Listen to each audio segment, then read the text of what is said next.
வணக்கம். நீங்கள் இணைந்து கொள்வது இலங்கையின் முதற்தர செய்தி வழங்குனர் நியூஸ் ஃபர்ஸ்டின் பிரதான செய்திகளோடு உங்களோடு இணைந்து கொண்டிருக்கும் நாங்கள் ஜெனி ஜீவராஜ், விரிவான செய்திகளுக்கு செல்லும் முன்னர் முதலில் இன்றைய தலைப்புச் செய்திகள்.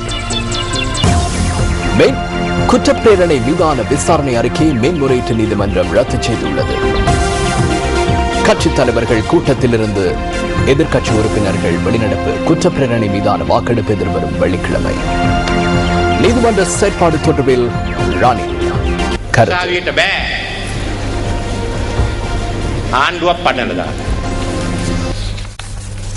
பிரதம நீதியரசர் மீதான குற்றப்பிரேரணையை விசாரித்த பாராளுமன்ற விசேட தெரிவுக்குழுவின் அறிக்கையை ரத்து செய்யுமாறு மேன்முறையீட்டு நீதிமன்றம் இன்று ரீட் உத்தரவை பிறப்பித்துள்ளது. பிரதம நீதியரசரினால் சமர்ப்பிக்கப்பட்ட மனுவை விசாரித்த போதே நீதிமன்றம் இந்த உத்தரவை பிறப்பித்துள்ளது. மேன்முறையீட்டு நீதிமன்றத்தின் தலைமை நீதிபதி எஸ் ஸ்ரீஸ்கந்தராஜா மற்றும் நீதிபதிகளான அனில் குணரத்ன, AWA சலாம் ஆகிய மூவரடங்கிய நீதிபதிகள் குழாம் முன்னிலையில் இந்த மனு மீதான விசாரணை இடம்பெற்றது.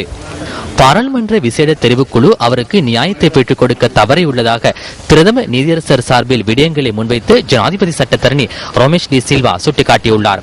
சட்டத்தரணி இன்று முற்பகல் விளக்கமாக விடயங்களை தெளிவுபடுத்திய பின்னர் பிற்பகல் வேளையில் சட்டமா அதிபர் பாலித்த பெர்னாண்டோ விடயங்களை தெளிவுபடுத்தினார்.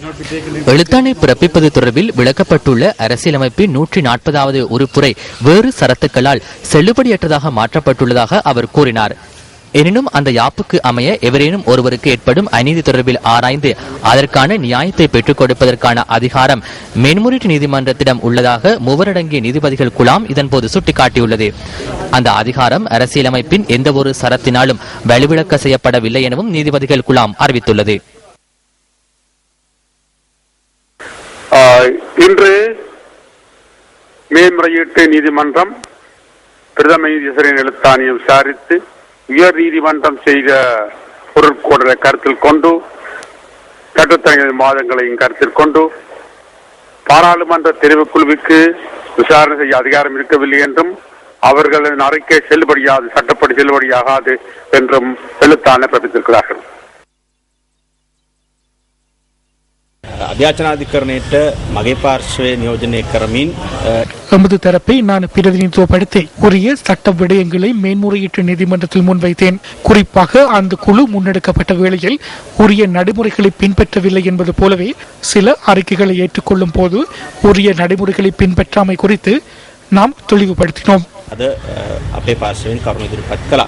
இன்றைக்கு மேன்முறையீட்டு நீதிமன்றம் பிரதம நீதியரசர் கொண்டு வந்த மனு மீதான தீர்ப்பினை, இறுதி தீர்ப்பினை கொடுத்திருக்கிறார்கள்.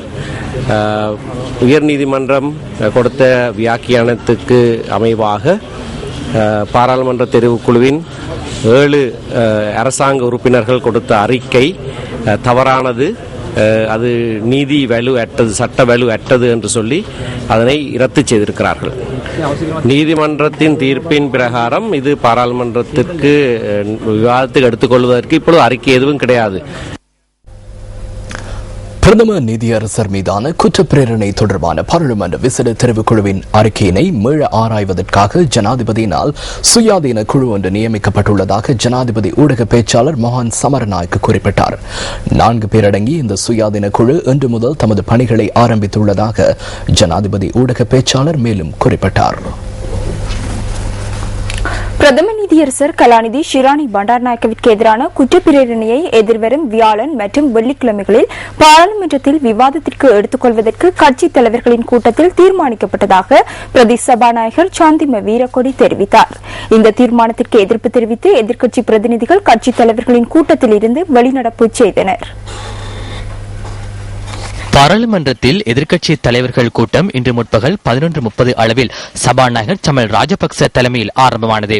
வியாழன் மற்றும் வெள்ளிக்கிழமைகளில் பிரதம நீதியரசருக்கு எதிரான குற்ற பிரேரணை விவாதத்துக்கு எடுத்துக் கொள்ளப்படும் என அரசாங்கம் முன்வைத்த நிலைப்பாட்டுக்கு தாம் எதிர்ப்பு தெரிவித்ததாக எதிர்க்கட்சி பிரதிநிதிகள் தெரிவித்தனர். கட்சித் தலைவர்களின் கூட்டத்தில் சபாநாயகரிடம் நாம் முதலில் ஒரு விடயத்தை வினவினோம். உயர் நீதிமன்றத்தின் தீர்மானத்தை ஏற்றுக்கொள்வதா இல்லையா என்பது குறித்து வினவிய போது ஏற்றுக்கொள்வதில்லை என சபாநாயகர் கூறினார். எனவே உயர்நீதிமன்றத்தின் தீர்ப்பினை ஏற்றுக்கொள்ளாத பாராளுமன்றத்தில் நாம் எவ்வாறு இருப்பது? அதேபோன்று விவாதத்தை 10ஆம் 11ஆம் திகதிகளில் நடத்துவதற்கு தயாராகியுள்ளனர். உயர்நீதிமன்றத்தின் தீர்ப்பினை ஏற்றுக்கொள்ளாவிடின் இது பாராளுமன்றத்திற்கு பாரியதொரு குறைபாடாகும். எனவே இந்த விவாதத்தில் கலந்து கொள்வதா இல்லையா என்பதை கட்சி தலைவருடன் கலந்துரையாடி நாம் தீர்மானத்திற்கு வருவோம். දිවිනගුම පනත විවාදයට ගැනීම සම්බන්ධව සාකච්ඡා වුණා. திவினகும சட்டமூலத்தை விவாதத்திற்கு எடுத்துக் கொள்வது தொடர்பில் கலந்துரையாடப்பட்டது. அதன் பின்னர் பிரதம நீதியரசருக்கு எதிரான குற்ற பிரேரணையின் அடுத்த கட்ட நடவடிக்கையாக பாராளுமன்ற விவாதத்திற்கு திகதி நிர்ணயிக்கப்பட்டது. 10ஆம் 11ஆம் திகதிகளில் அந்த விவாதம் இடம்பெற உள்ளது. 11ஆம் திகதி மாலை 6:30 அளவில் வாக்கெடுப்பு இடம்பெற உள்ளது. உயர் நீதிமன்றத்தினால் மேன்முறையீட்டு நீதிமன்றத்திற்கு வழங்கப்பட்டுள்ளதாக கூறப்படுகின்ற பொருள் கோடலின் பிரதி பாராளுமன்றத்திற்கு உத்தியோகபூர்வமாக கிடைக்கவில்லை. எனவே அது குறித்து பாராளுமன்றம் உத்தியோகபூர்வமாக எதனையும் அறிவிக்க வேண்டிய அவசியமில்லை.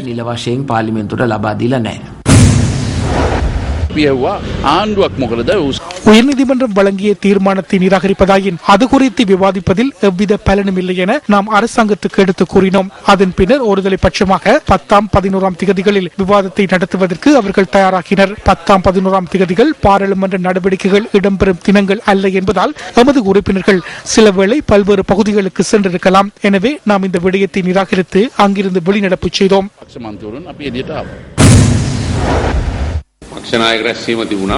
கட்சி தலைவர்களின் கூட்டத்தின் போது ஆளும் கட்சி என்ற வகையில் 10ஆம் 11ஆம் திகதிகளில் விவாதத்தை நடத்த வேண்டும் என்ற யோசனையை முன்வைத்தோம். பெரும்பான்மையுடன் அந்த யோசனை நிறைவேற்றப்பட்டது. ஏனைய கட்சிகள் அது தொடர்பில் தெளிவாக எதனையும் கூறவில்லை. அவர்கள் எதிர்காலத்தில் இது குறித்து எவ்வாறான தீர்மானங்களை எடுக்கப் போகின்றார்கள் என்பது குறித்து நமக்கு தெரியாது. எதிர்ப்பு தெரிவித்து அந்த இடத்திலிருந்து எழுந்து செல்லவில்லை. கூட்டம் நிறைவடைந்ததன் பின்னர் அனைவரும் ஒன்றாக எழுந்து சென்றோம். உயர்நீதிமன்றத்திற்குள்ள அரசியலமைப்பின் பொருட்கோடலை வழங்கும் அதிகாரத்திற்கேற்ப இதனை ஒருபோதும் பாராளுமன்றத்தில் விவாதத்துக்கு எடுத்துக் கொள்ளக்கூடாது என்ற நிலைப்பாட்டில் நாங்கள் இருந்தோம். அதன் காரணமாக எதிர்க்கட்சி உறுப்பினர்கள் கட்சித் தலைவர்களின் கூட்டத்தில் இருந்து எழுந்து சென்றனர்.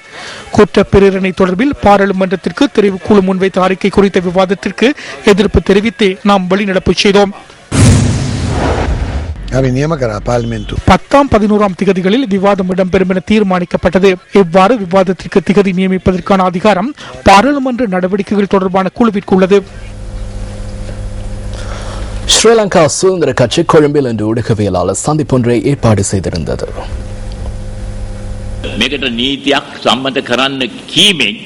இவ்வாறான சட்டம் ஒன்றை அங்கீகரித்துக் கொள்வதன் மூலம் இந்த பாராளுமன்றத்தின் நிலையியற் கட்டளை அவ்வாறு இல்லாவிடின் அதற்கு பதிலான சட்டம் ஒன்றை நிறைவேற்றிக் கொள்வதன் அவசியம் உள்ளது என்பது புலப்படுகிறது. எனினும் அதனை தற்போது நிறைவேற்ற முடியாது. புதிதாக சட்டம் ஒன்றை உருவாக்கும் சந்தர்ப்பம் இதுவல்ல. எனினும் உயர் நீதிமன்றம் தெளிவாக ஒரு விடயத்தை கூறியுள்ளது. அனுர பண்டாரநாயக்க சபாநாயகராக இருந்த போது பாராளுமன்றத்தில் அவர் வழங்கிய தீர்ப்பொன்றின் பிரகாரம் செயற்பட்டு இது தொடர்பிலான சட்டத்தை எதிர்காலத்தில் இயற்றுங்கள் என்ற கோரிக்கையை மாத்திரமே உயர் நீதிமன்றம் வழங்கியுள்ளது.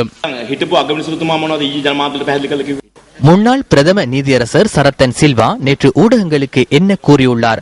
அவர் கூறிய விடயங்கள் உண்மையெனின் உயர் நீதிமன்றம் இந்த பொருள்கொடலை செய்யும் போது 107வது சரத்தின்படி 3(1) பிரிவை வேண்டுமென்றே புறக்கணித்து இந்த தீர்ப்பு வழங்கப்பட்டிருப்பின் அது பாரிய தவறாகும். உயர் நீதிமன்ற நீதியரசரிடமிருந்து நாட்டு மக்கள் அதனை எதிர்பார்க்கவில்லை. இது ஒரு பாரிய குற்றமாகும். முன்னெச்சரிக்கையாகவே நாம் இதனை காண்கின்றோம்.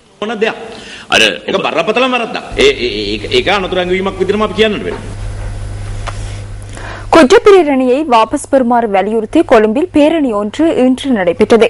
ஜனநாயகத்திற்கான மக்கள் இயக்கம் இதனை ஏற்பாடு செய்திருந்தது. பொரளை கேம்பல் மைதானத்தில் இன்று பிற்பகல் 3 மணியளவில் ஆரம்பமான இந்த பேரணி ஹைட் பார்க் வரை சென்றது. அரசியல்வாதிகள், சட்டத்தரணிகள், பல்கலைக்கழக விரிவுரையாளர்கள் உள்ளிட்ட பலர் இந்த பேரணியில் கலந்து கொண்டிருந்தனர்.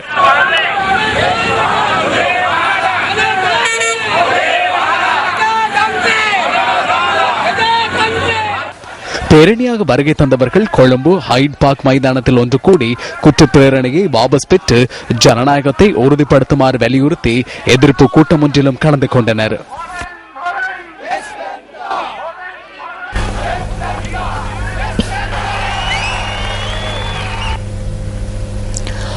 ஐக்கிய தேசிய கட்சியின் தலைமையகமான சிறிகொத்தவில் இன்று நடைபெற்ற நிகழ்வு ஒன்றில் எதிர்க்கட்சித் தலைவர் ரணில் விக்ரமசிங்க குற்றப்பிரேரணையின் தற்போதைய நிலைமை தொடர்பில் கருத்து வெளியிட்டார்.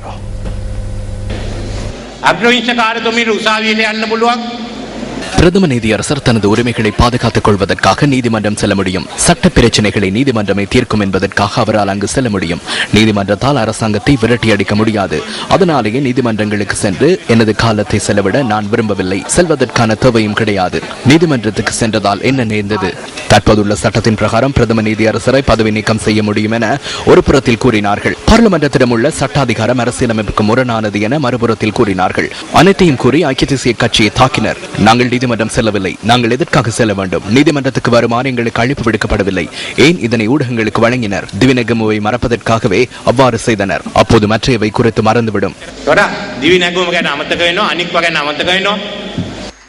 ஐக்கிய தேசிய கட்சியின் புதிய உறுப்பினர்களுக்கான உறுப்புரிமையை வழங்கும் வகையில் இந்த நிகழ்வு ஏற்பாடு செய்யப்பட்டிருந்தது. இந்த நிகழ்வு ரணில் விக்ரமசிங்க தலைமையில் நடைபெற்றது. இந்த சந்தர்ப்பத்தில் கட்சியின் சிரேஷ்ட உறுப்பினர்கள் பலரும் கலந்து கொண்டிருந்தனர்.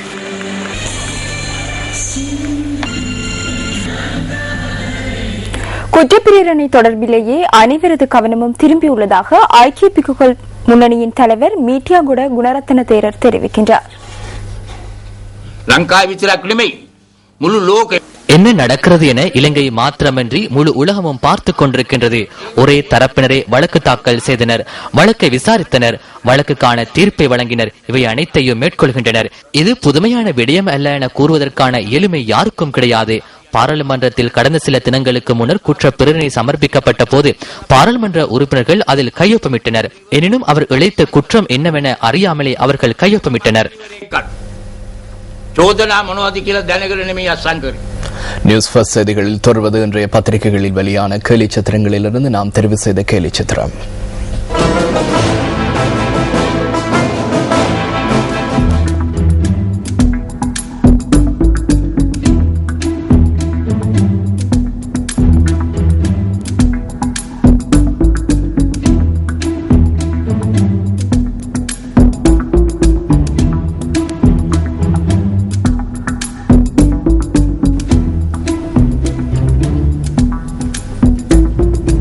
விளம்பரங்களை அடுத்து செய்திகள் தொடரும்.